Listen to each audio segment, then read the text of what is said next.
नमस्कार, आप देख रहे हैं सत्य हिंदी का रात 8 बजे का बुलेटिन और मैं हूं आपके साथ कृति सिंह। मणिपुर में फिर से हिंसा भड़कने पर राहुल गांधी ने मोदी सरकार को निशाने पर लिया। मुंबई में प्रशासन की लापरवाही की कीमत एक बुजुर्ग को चुकानी पड़ी। छत्तीसगढ़ हाईकोर्ट ने साफ कर दिया कि सरकारी स्कूलों में किसी भी बच्चे पर हिंदू प्रार्थना नहीं थोपी जा सकती। इस बीच राम मंदिर दान विवाद भी अब और गर्मा गया है। इन्हीं खबरों पर इस बुलेटिन में बात होगी, लेकिन उससे पहले हमारे चैनल सत्य हिंदी के ऐप को जरूर डाउनलोड कर लीजिए ताकि आप ये बुलेटिन ऐप पर भी देख सकें। ऐप डाउनलोड करने के लिए लिंक आपको इस वीडियो के डिस्क्रिप्शन में मिल जाएगा। तो आइए रुक कर लेते हैं दिन भर की बड़ी खबरों का। मणिपुर में फिर भड़की हिंसा पर राहुल गांधी का केंद्र पर हमला, सरकार को बताया जिम्मेदार। मुंबई में खुले मैन होल में गिरने से एक बुजुर्ग की मौत, लापरवाही पर 4 अधिकारी सस्पेंड। छत्तीसगढ़ हाईकोर्ट का आदेश, सरकारी स्कूलों में किसी बच्चे पर नहीं थोपी जाएगी हिंदू प्रार्थना। राम मंदिर चंदा विवाद पर कांग्रेस नेता ने पीएम को लिखा पत्र, सुप्रीम कोर्ट जांच की मांग। पेट्रोल डीजल के सस्ते होने के लिए अभी करना होगा इंतजार, मंत्रालय ने बताई अपनी प्राथमिकता। मणिपुर में एक बार फिर से हिंसा भड़कने के बाद कांग्रेस नेता राहुल गांधी ने केंद्र सरकार पर हमला बोलते हुए कहा कि मणिपुर में जारी हिंसा मोदी सरकार की विभाजनकारी सोच का नतीजा है। दरअसल मणिपुर के कामजोंग जिले में भारत म्यांमार सीमा के पास बुधवार को कई घरों में आगजनी की घटनाएं सामने आईं, जिससे कुकी और नगा समुदाय के बीच तनाव फिर से बढ़ गया। कुछ अज्ञात हथियारबंद लोगों ने पफैमोल इलाके में कुकी जो बस्ती को आग के हवाले कर दिया, जबकि दूसरी तरफ नगा समुदाय के इलाकों में भी हमले और आगजनी की घटनाएं हुई।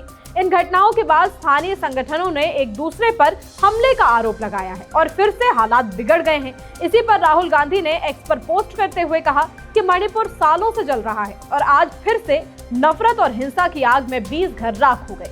ये मोदी सरकार की उस विभाजनकारी विचारधारा का नतीजा है जो लोगों को धर्म, जाति, भाषा, क्षेत्र और पहचान के नाम पर बांटती है। आज मणिपुर ही नहीं बल्कि पूरा देश प्रधानमंत्री से संवेदना के 2 शब्द की उम्मीद भी छोड़ चुका है। कार्रवाई की बात तो बहुत दूर की है। राहुल का कहना है कि मणिपुर बेहतर का हकदार है और इसके लिए भारत जोड़ना ही एकमात्र रास्ता है। मुंबई के साकीनाका इलाके में भारी बारिश के दौरान खुले मैनहोल में गिरने से 60 वर्षीय असलम इशाक शेख की दर्दनाक मौत हो गई। काफी खोजबीन के बाद बीएमसी की टीम ने उनका शव बरामद किया, जिसके बाद प्रशासन की लापरवाही को लेकर पूरे इलाके में लोगों का गुस्सा फूट पड़ा। घटना की जानकारी मिलते ही मुंबई की मेयर रितु तावड़े मौके पर पहुंची और उन्होंने इस हादसे पर गहरा दुख जताया। उन्होंने अधिकारियों पर गंभीर सवाल उठाते हुए कहा कि रेड अलर्ट के बावजूद बिना किसी बैरिकेड या सुरक्षा इंतजाम के मैन होल खोलकर जाली लगाने का काम किया जा रहा था। मेयर ने पूछा कि जब प्रशासन के पास तैयारी का पूरा समय था तो बारिश के बीच लोगों की जान जोखिम में डालकर ये काम क्यों शुरू किया गया। इस बड़ी लापरवाही पर कड़ा एक्शन लेते हुए मेयर ने संबंधित वार्ड अधिकारी, एई और जेई समेत 4 अधिकारियों को तुरंत सस्पेंड कर दिया है। इसके साथ ही पूरे मामले की जांच के लिए एक कमेटी बनाई गई है और पीड़ित परिवार को 10 लाख रुपए की आर्थिक मदद देने का ऐलान किया गया है। छत्तीसगढ़ हाईकोर्ट ने एक बड़ा फैसला सुनाते हुए साफ किया कि सरकारी स्कूलों में किसी भी छात्र को हिंदू प्रार्थना या फिर मंत्र पढ़ने के लिए मजबूर नहीं किया जा सकता। अदालत ने चेतावनी दी है कि ऐसी जबरदस्ती किए जाने पर सख्त कार्रवाई होगी। ये आदेश राज्य सरकार के उस सर्कुलर के खिलाफ दायर याचिका पर आया जिसमें स्कूलों में सरस्वती वंदना, गायत्री मंत्र और भोजन मंत्र अनिवार्य करने के निर्देश दिए गए थे। सुनवाई के दौरान सरकार ने कोर्ट को भरोसा दिलाया कि ये सर्कुलर अभी तक लागू नहीं किया गया है, जिसके बाद कोर्ट ने याचिका को ये कहते हुए निपटा दिया कि भविष्य में ऐसा होने पर छात्र दोबारा कोर्ट आ सकते हैं।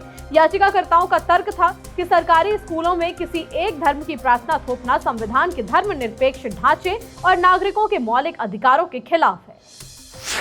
टीवी पत्रकार अंजना ओम कश्यप और चर्चित शिक्षक खान सर के बीच चल रहे 2 करोड़ रुपए के मानहानि विवाद में दिल्ली हाईकोर्ट ने दोनों पक्षों को आपसी बातचीत से मामला सुलझाने के लिए मीडिएशन यानी कि मध्यस्थता में भेज दिया है। जस्टिस तुषार राव गेजेला ने कहा कि जो नुकसान होना था वो तो हो चुका है, इसलिए अब विवाद बढ़ाने के बजाय समाधान पर ध्यान देना चाहिए। सुनवाई के दौरान अंजना ओम कश्यप की तरफ से आरोप लगाया गया कि खान सर ने सोशल मीडिया पर उनके बच्चों की जानकारी डाल दी, जिसके बाद उन्हें धमकियां मिल रही हैं। इस पर कोर्ट ने सख्त रुख अपनाते हुए कहा कि बच्चों को विवाद में नहीं घसीटना चाहिए और खान सर को बच्चों से जुड़े सभी पोस्ट तुरंत हटा देने चाहिए, जिस पर खान सर के वकील ने सहमति जताई है। ये पूरा विवाद नीट परीक्षा पर हुई एक टीवी बहस के बाद शुरू हुआ था, जहां अंजना ओम कश्यप की ऑनलाइन शिक्षकों पर की गई टिप्पणी के जवाब में खान सर ने तीखी प्रतिक्रिया दी थी। फिलहाल कोर्ट ने वरिष्ठ वकील राजशेखर राव को मध्यस्थ बनाया है और मामले की अगली सुनवाई 9 जुलाई को होगी।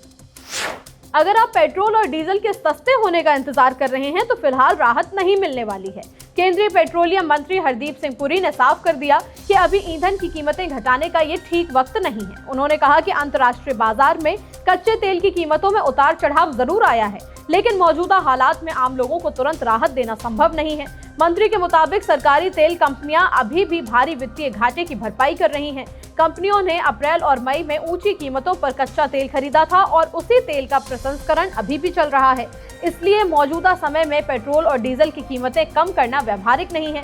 सरकार का कहना है कि फिलहाल प्राथमिकता तेल कंपनियों के नुकसान की भरपाई करना है। ऐसे में पेट्रोल और डीजल सस्ता होने के लिए लोगों को अभी कुछ और समय का इंतजार करना पड़ेगा। बुलेटिन में अभी आगे और भी खबरें हैं। राम मंदिर दान विवाद पर पीएम को कांग्रेस का पत्र। चंपत राय पर एफआईआर की मांग पर वकीलों का प्रदर्शन। एआई फर्जी जजमेंट पर सुप्रीम कोर्ट की सख्त चेतावनी। टीएमसी बागी गुट ने चुनाव आयोग से की मुलाकात। राम मंदिर दान विवाद पर कांग्रेस नेता केसी वेणुगोपाल ने प्रधानमंत्री नरेंद्र मोदी को पत्र लिखकर इस मामले की सुप्रीम कोर्ट की निगरानी में जांच कराने की मांग की है। उन्होंने आरोप लगाया कि मंदिर में श्रद्धालुओं से मिले दान में चंदा चोरी जैसे गंभीर मामलों से देश भर के लोगों की आस्था को झकझोर दिया है। वेणुगोपाल ने कहा कि करोड़ों लोगों ने भगवान राम के नाम पर अपनी मेहनत की कमाई दान कर दी थी, लेकिन उस विश्वास के साथ कथित तौर पर धोखा हुआ है। कांग्रेस नेता ने यह भी दावा किया कि ये पूरा मामला किसी संगठित नेटवर्क से जुड़ा हो सकता है और शुरुआती जांच में कई अहम शिकायतों को नजरअंदाज किया गया। अपने पत्र में उन्होंने आरोप लगाया कि एसआईटी जांच पर्याप्त नहीं है और कई अहम सबूतों को दबाया गया है। कांग्रेस का कहना है कि सीसीटीवी फुटेज तक गायब किए जाने और शिकायत करने वाले अधिकारियों पर कार्रवाई जैसी बातें इस मामले को और गंभीर बनाती हैं। इसलिए निष्पक्ष जांच के लिए सुप्रीम कोर्ट की निगरानी बहुत जरूरी है।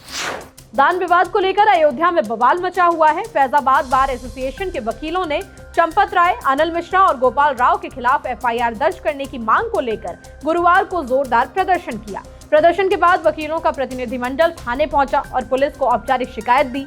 उनका आरोप है कि राम मंदिर में दान की कथित गड़बड़ी के मामले में इन तीनों पदाधिकारियों की भूमिका की जांच जरूरी है और उनके खिलाफ मुकदमा दर्ज होना चाहिए। बार एसोसिएशन ने इस मुद्दे पर सख्त रुख अपनाते हुए प्रस्ताव पास किया है और चेतावनी दी है कि जो भी सदस्य इस आंदोलन के खिलाफ जाएगा उस पर 5 लाख रुपए का जुर्माना लगाया जाएगा। साथ ही ये भी मांग की गई है कि चंपत राय, अनिल मिश्रा और गोपाल राव को 3 दिन के अंदर अयोध्या छोड़ देना चाहिए। बार एसोसिएशन के अध्यक्ष कालिका प्रसाद मिश्रा ने कहा कि अगर पुलिस एफआईआर दर्ज नहीं करती तो वो हाईकोर्ट और जरूरत पड़ी तो सुप्रीम कोर्ट तक जाएंगे और सीबीआई जांच की भी मांग करेंगे। फिलहाल पुलिस की ओर से कोई आधिकारिक एफआईआर दर्ज नहीं की गई है, लेकिन शिकायत मिलने के बाद जांच की प्रक्रिया शुरू हो गई है।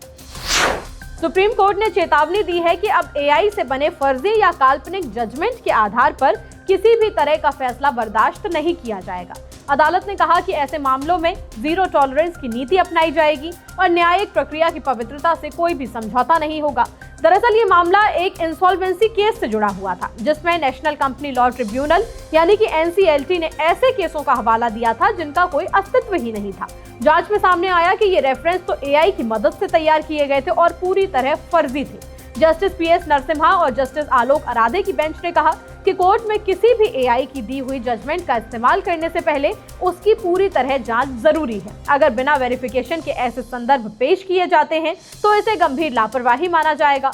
सुप्रीम कोर्ट ने यह स्पष्ट किया कि अगर कोई वकील बिना जांचे एआई से बने फर्जी जजमेंट को पेश करता है तो उसे प्रोफेशनल मिसकंडक्ट माना जाएगा। वहीं अगर कोई जज ऐसे फर्जी रेफरेंस पर फैसला देता है तो ये न्यायिक चूक मानी जाएगी। हालांकि कोर्ट ने यह भी साफ कर दिया कि वो एआई तकनीक के खिलाफ नहीं है, लेकिन इसका उपयोग जिम्मेदारी के साथ होना चाहिए। टीएमसी के बागी विधायकों के गुट ने आज दिल्ली में चुनाव आयोग से मुलाकात की और अपने अलग गुट को लेकर औपचारिक चर्चा की। बागी गुट के नेता ऋतव्रत बनर्जी ने बताया कि 23 जून को उन्होंने चुनाव आयोग को पत्र भेजकर फुल बेंच से मिलने की मांग की थी, जिसके बाद आयोग ने उन्हें मुलाकात का मौका दिया। बैठक के दौरान प्रतिनिधिमंडल ने चुनाव आयोग की पूरी बेंच के सामने अपनी दलीलें रखी, जिसमें मुख्य चुनाव आयुक्त ज्ञानेश कुमार भी मौजूद रहे। पार्टी के बागी गुट के 10 सदस्यीय प्रतिनिधिमंडल ने इस मुलाकात में पार्टी के फंड और चुनाव चिन्ह पर अपना दावा पेश किया। दिल्ली में हुई इस बैठक को लेकर ऋतव्रत बनर्जी ने कहा कि चुनाव आयोग के साथ लंबी बातचीत हुई है और उन्होंने अपनी सभी बातें आयोग के सामने रखी हैं। उन्होंने बताया कि चुनाव आयोग ने उनकी बातों को ध्यान से सुना है और अब आगे जांच के बाद ही जवाब देने की बात कही है। ईरान में पूर्व सर्वोच्च नेता अयातुल्लाह अली खामेनेई के अंतिम संस्कार की तैयारियां चल रही हैं और इधर अमेरिकी एक्टिविस्ट लॉरा लूमर ने विवादित बयान देकर ईरान की चिंता बढ़ा दी। लॉरा ने अपने पोस्ट में इस अंतिम संस्कार को टारगेट रिच एनवायरनमेंट यानी कि हमला करने के लिए सबसे सटीक जगह बताया और इस्राएली सेना को टैग करते हुए अमेरिका और इस्राएल द्वारा जिहादियों पर हमले करने की बात लिख दी। उनके इस बयान को सोशल मीडिया पर हिंसा भड़काने वाला और बहुत आपत्तिजनक माना जा रहा है। इस बयान की हर तरफ अब आलोचना हो रही है।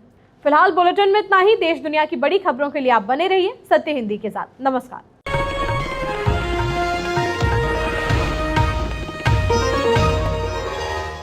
Copyright disclaimer under Section 107 of the Copyright Act 1976. Allowance is made for fair use for purposes such as criticism, comment, news reporting, scholarship, and research. Fair use is a use permitted by copyright statute that might otherwise be infringing.